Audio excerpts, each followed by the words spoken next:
Hello everyone, welcome to PNC math science. आज chapter first complete होने वाला है और आज दो सवाल लेके आए हैं, लेकिन दोनों ही काफ़ी अच्छे लेवल का सवाल है। तो चलिए शुरू करते हैं।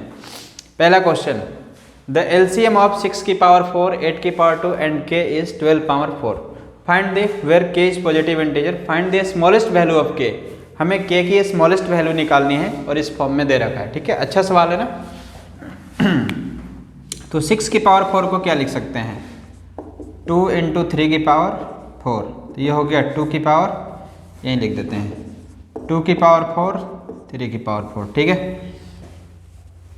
अब 8 की पावर 2 है, 8 की पावर 2, तो 8 को लिख सकते हैं 2 की पावर 3 और इस सब का पावर 2, तो कितना हो गया 2 की पावर 3 2 या 6 और एक नंबर के है।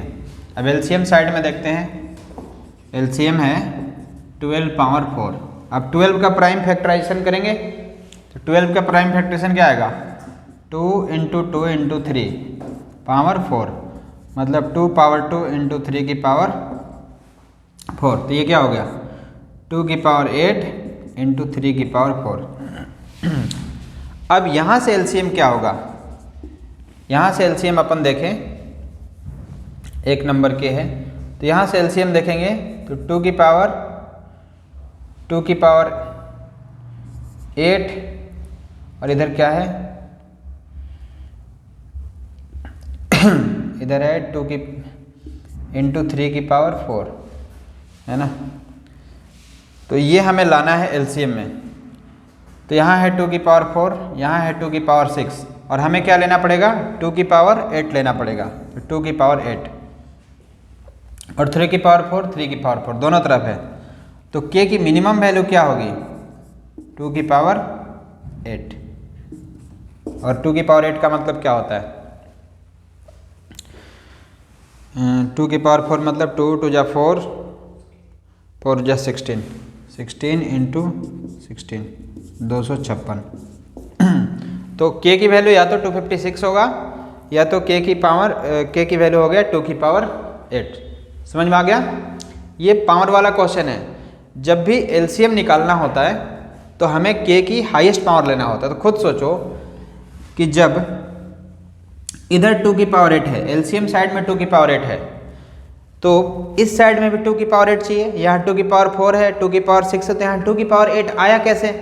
क्योंकि यहाँ 2 की पावर 8 होगा, तभी तो यहाँ आया होगा, मिनिमम 8 होगा तभी तो आया होगा। इसलिए k की वैल्यू क्या हो गया 2 की पावर 8। समझ आ गया? नहीं आया तो फिर भी कमेंट करना, कोई दिक्कत हो तो। चलो क्वेश्चन नंबर 2 देखते हैं। क्वेश्चन नंबर 2, क्वेश्चन नंबर 2 वैसे तो बहुत बड़ा क्वेश्चन था, लिखने में पूरा बोर्ड भर जाता, तो इसलिए जो मेन इनपुट्स है ना, गिवन इनपुट्स चैप्टर क्वेश्चन 2 का, वो हमने बोर्ड पे लिख दिया। मैं आप बाकी चीज़ें समझा देता हूँ कैसे करना है। कोई फंक्शन है जिसके लिए म्यूजिक के 60 स्टूडेंट हैं, डांस के 84 स्टूडेंट हैं और हैंडीक्राफ्ट के 108 स्टूडेंट हैं। 3 अलग अलग आर्ट फॉर्म है जिसके अलग अलग स्टूडेंट्स का नंबर दे रखा है। Find the minimum number of groups, यहीं से कन्फ्यूजन शुरू। Find the minimum number of groups. अब बच्चा जैसे ही सुनता है मिनिमम नंबर मतलब क्या निकालना है एलसीएम, ऐसा लगता है, लेकिन इस क्वेश्चन में एलसीएम नहीं निकालना है। यहाँ बोल रहा है कि ग्रुप्स मिनिमम होने चाहिए। ग्रुप क्या होने चाहिए मिनिमम। हमें इन बच्चों को अलग अलग ग्रुप में डिवाइड करना है। तो जब ग्रुप मिनिमम कब होगा, जब प्रत्येक ग्रुप में ज़्यादा से ज़्यादा बच्चे होंगे, है ना, तो मैक्सिमम स्टूडेंट होंगे। तो जहाँ भी मैक्सिमम का सेंस है वहाँ क्या निकालते हैं HCF। तो पहले HCF निकालेंगे 60, 84 और 108 का HCF किसी भी मेथड से निकाल सकते हैं। मैं यूज कर रहा हूँ डिवीजन मेथड क्योंकि ये सबसे फास्ट है। 1 बार में 60, ये गया 24, ये हो गया 60, दूनी 48, 4 24 2 बार में। अब फिर 12 से 108 को डिवाइड कर देंगे 9 बार में, है ना। तो HCF कितना आ गया 12। तो प्रत्येक ग्रुप में कितने बच्चे होंगे, how many each group consist of students interested in the same. तो ईच ग्रुप में कितने बच्चे होंगे, each group consists of each group consists of 12 students. प्रत्येक ग्रुप में कितने बच्चे होंगे? 12 बच्चे होंगे, ठीक है। How many rooms are required, कितने रूम चाहिए? तो भाई रूम के नंबर निकालने के लिए देखो, म्यूजिक वाले को लिए कितने रूम चाहिए? 60 डिवाइड बाई 12, 5 रूम तो म्यूजिक वाले के लिए चाहिए। फिर डांस वाले को 84 इंटू 12, 72 12 84, 7 रूम डांस वाले के चाहिए। फिर